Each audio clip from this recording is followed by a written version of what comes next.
Members of the public in the public gallery or viewing the live stream, welcome to this meeting of the Civic Affairs Committee. My name is Councillor Peter Sanford and I am chairing this meeting. My Vice Chair is Councillor Paul Bearpark, sitting on my left. I will introduce other attendees when I invite them to speak. Those in the chamber are reminded that the meeting is being live streamed. May I ask those who are joining us remotely to ensure their camera and microphone remain off until they are addressing the committee. For those of us present in the room, please ensure your microphone is close to you and speak clearly when addressing the room. Item 1 on our agenda today is apologies. Pippa, are there any apologies for absence, please? Thank you, Chair. We don't have any apologies, but we do have councillors Van de Ven, Nieto and Heather Williams joining online. Thank you. Item 2, declarations of interest. Do any members have interest to declare in relation to any item of business on this agenda? If an interest subsequently becomes apparent later in the meeting, please would you raise it at that point? I see no declarations of interest to be recorded. Thank you. Item 3, minutes of the previous meeting. Do members have any suggested amendments relating to the accuracy of the minutes for the meeting held on the 22nd of July 2025? Okay, I don't see any hands raised. I have one question. Item 6 on the minutes, the last but one paragraph. The monitoring officer advised the committee that he would shortly be working with the chief executive, chair and leader to make some minor factual changes to the constitution as allowed within the articles section. I've not seen any updates come across my desk. Is this still in progress, I assume? Yes, Chair. As far as I'm aware, these matters are being considered and will be reported to the committee by the new monitoring officer in January, if necessary. Okay, that's all fine and appropriate. Thank you, John. In which case, I move approval of these minutes as a true and accurate record. Councillor Bearpark, are you happy to second? I am happy to second. Thank you.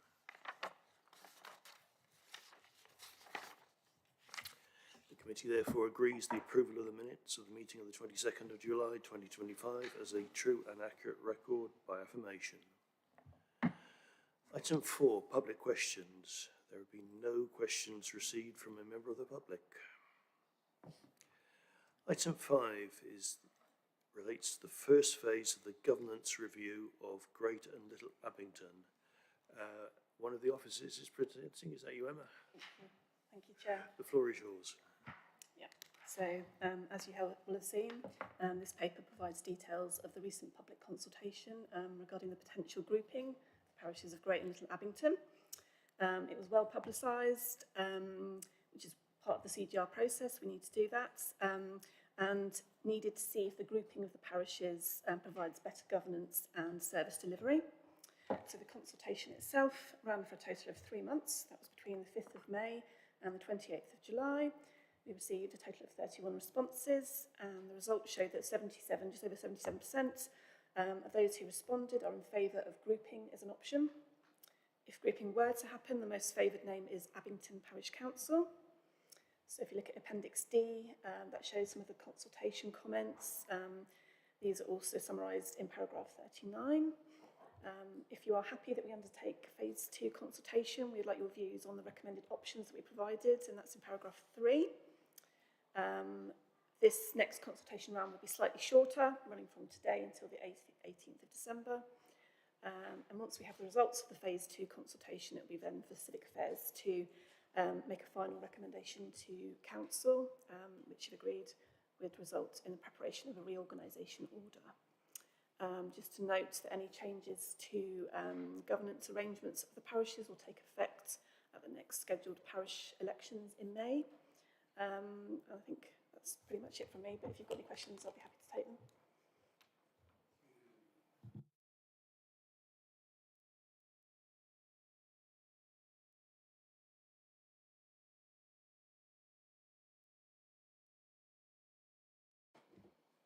Chair. It's rare that we see something in these committees which is frankly just a sensible idea, which is supported by the local community, which has been thoroughly considered, and I see no reason for us to spend too much time debating this. I think we should accept the views of the local community and of the two parish councils and support them in their efforts to create a more rational and manageable system with a single parish council. Thank you, Councillor Fain. Councillor Heather Williams online, please. Thank you, Chair. I have no issues with us going to the second round of consultation, absolutely, but it does worry me at the lack of response, really. We're talking about 31 people have taken part, and actually it's only 23 that are supportive. There's much more support in Little Abington than Great Abington. I mean, it's 8-5 in Great Abington, and obviously that's the larger population. So it's been well advertised, which makes me wonder about what are the questions, how are we doing the consultation, because I don't think advertising is a real issue for responses. So it might be more the questions itself. I think that might be something as a committee we want to sort of look at or workshop with officers. The parish, there is some support. There's definitely support from Little Abington, but I am concerned about the lack of sort of interaction and support in Great Abington. So I think my view is let's go to the next consultation. Obviously there is some appetite for it, and it's not for us to sort of determine what is happening to that parish, in my view. But I think we should look at how we can improve the amount of engagement in this issue in that patch to support the parishes, because to make such a fundamental change on the backs of 23 people supporting it out of an electorate in the thousands, I think, would seem a little disproportionate. So let's go to the next round, but let's make sure that by the end of that, we've got some real signs of support, just not one or two here or there. Thank you, Chair. Thank you. Emma, can you give some thought to how we can engage, particularly Great Abington, more residents for the second phase, please? Thank you. Obviously, we did engage with the community. As you can see, that we publicised it quite heavily. We didn't know exactly how many responses would get to the phase 1 consultation. Going forwards, I think what we're going to do is we've obviously noted those, we appreciate that. I think what we're going to do is engage more with the parish councils themselves. And obviously they know their communities best, and get them to sort of work and obviously communicate with their residents, and see where we go from there. But obviously there's only so much we can do when it comes to publicity, so I do appreciate that. Thank you. So yeah, I understand, and I suspect reorganisation of parish councils isn't going to get a huge number of residents excited, so we may have got all the comments we're going to get, but let's see what we can do for phase 2, please. Councillor Bear Park. Yeah, I mean, I understand Councillor Williams' concerns. Looking at how the advertising of the consultation was done, I guess there was social media, I guess social media pages with 2,000 members, but probably a very small proportion of those are actually engaging with that social media, or actually see, so even though it was posted 10 times, probably, it's not often that people are going to see that. There was direct mail to organisations, but I just wondered, for this sort of thing, I understand there's a cost, but is it worth a direct mail to individual households for, consultations of this type in future?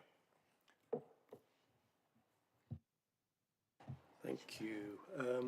Councillor Williams, did you want to come back?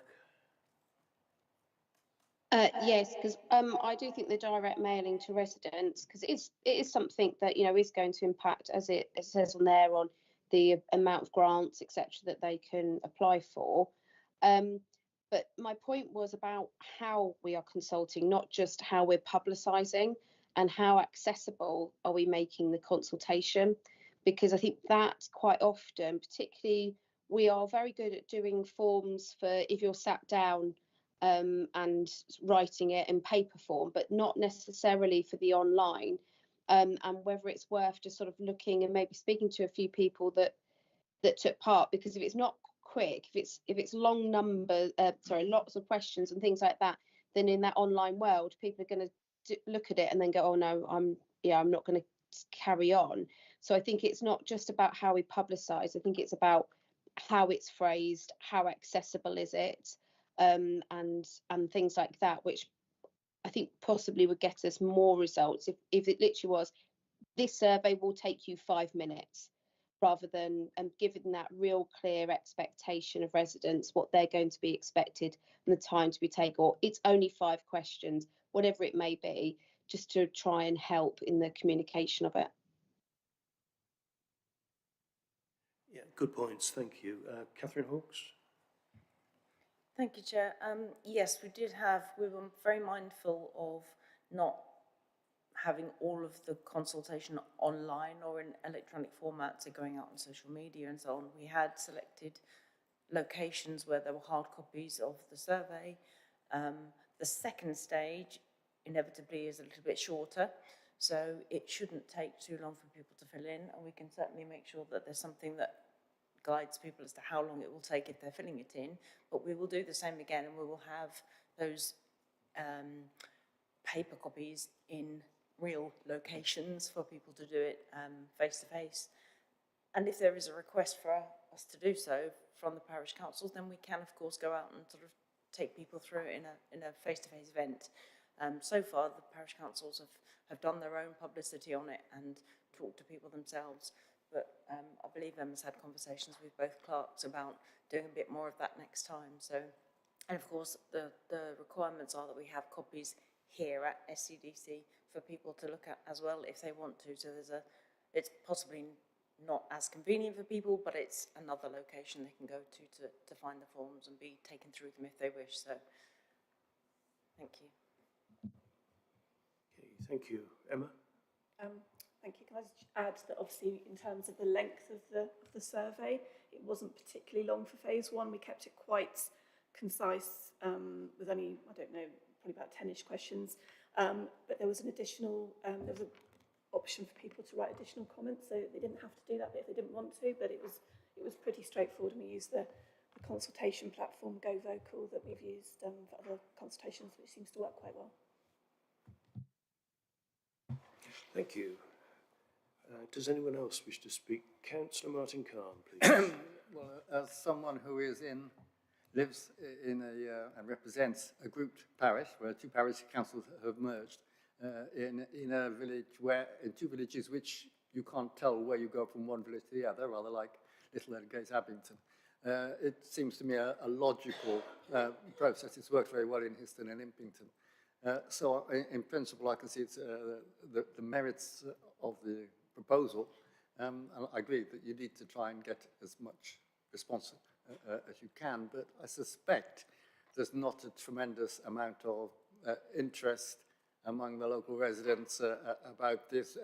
It's probably mainly among the parish councillors who have practical problems with the size of their parishes and this. So, so while I agree with that, I suspect that that's what you're going to, I think it may be difficult to get a very much larger response. I hope you can. Thank you. Councillor Fane? Chair, thank you for letting me come back on this. I agree with what Councillor Williams says about the need for the parishes to secure more community engagement. That, I think, would be one of the first tasks for a new combined parish council if it were to go that way. I noticed that if you look at the 2 parish council websites, it's actually quite difficult to find any information about this. And I think it will be important that at the next stage, the district council does help them or take on the publicity for this. I draw lessons, as Councillor Khan has, from my own community. I noted that one of the 3 parish councils in my ward was finding great difficulty, as both councils are in this case, in securing quoracy. because it had so few councillors left, and those who remained were getting old and had health issues. So consideration was given to a liaison, possibly joining with the larger parish. And a consultation was made on this, which immediately resulted in lots of people applying to join the parish council. I'm not suggesting this will necessarily happen in this case. But I think we have to accept that not only is more public engagement essential, it'll be for the new parish council if that goes ahead, but it is also the nature of the problem. You know, meetings have had to be cancelled here because the councils were not able to secure quorum. And I think that one of the obvious solutions to that is that which has been consulted upon. Those who said in response to the consultation there was no problem, I think maybe ignored that fact, that without further participation, possibly by themselves, that there is a problem. And it is something that has to be addressed, and I think the way to do so is fairly obvious in this case, subject to the views of the further consultation. Thank you. Councillor Susan van der Ven online, please. Thank you. You can hear me, I guess. I just wanted to agree. Yeah, is that okay? I guess going back to Councillor Fain's comments at the very beginning, it's a sensible idea. And it's, as so many people have said, it's very understandable that two parish councils would want to join forces to make the combined job a bit easier. I also represent a grouped parish, Bassingbourn Cumneesworth, as Councillor Khan and Councillor Fain have remarked also. Consultations usually don't get a lot of feedback when there's nothing very contentious. So perhaps that's fed into this, but yeah, we do live in an age with millions of consultations, and there is consultation fatigue. I would just wish the new parish all the best, and I hope that they find that joining up enables them to do a bit more for the wider community. Thanks. Thank you. Does anyone else wish to speak on this item? Nope. Okay. The committee is asked to A, agree which options to put forward to consult upon for phase 2 of the CGR, taking into consideration the likely implications for each of the following, as set out in the report in front of you. Electoral arrangements, parish council name, impact on existing assets and arrangements, and impact on community identity and cohesion. And B, the committee is asked to delegate to the Head of Transformation, HR and Corporate Services the authority to sign off the consultation material and engagement methods for the phase 2 consultation, subject to reasonable adjustments following comments from the parish councils involved. Can we agree this by affirmation? Agreed. Does anyone wish to vote against? In which case the recommendations are agreed. Thank you all. This brings us to the end of the meeting. The next meeting of the Civic Affairs Committee will be on the 22nd of January 2026. Thank you all for your time.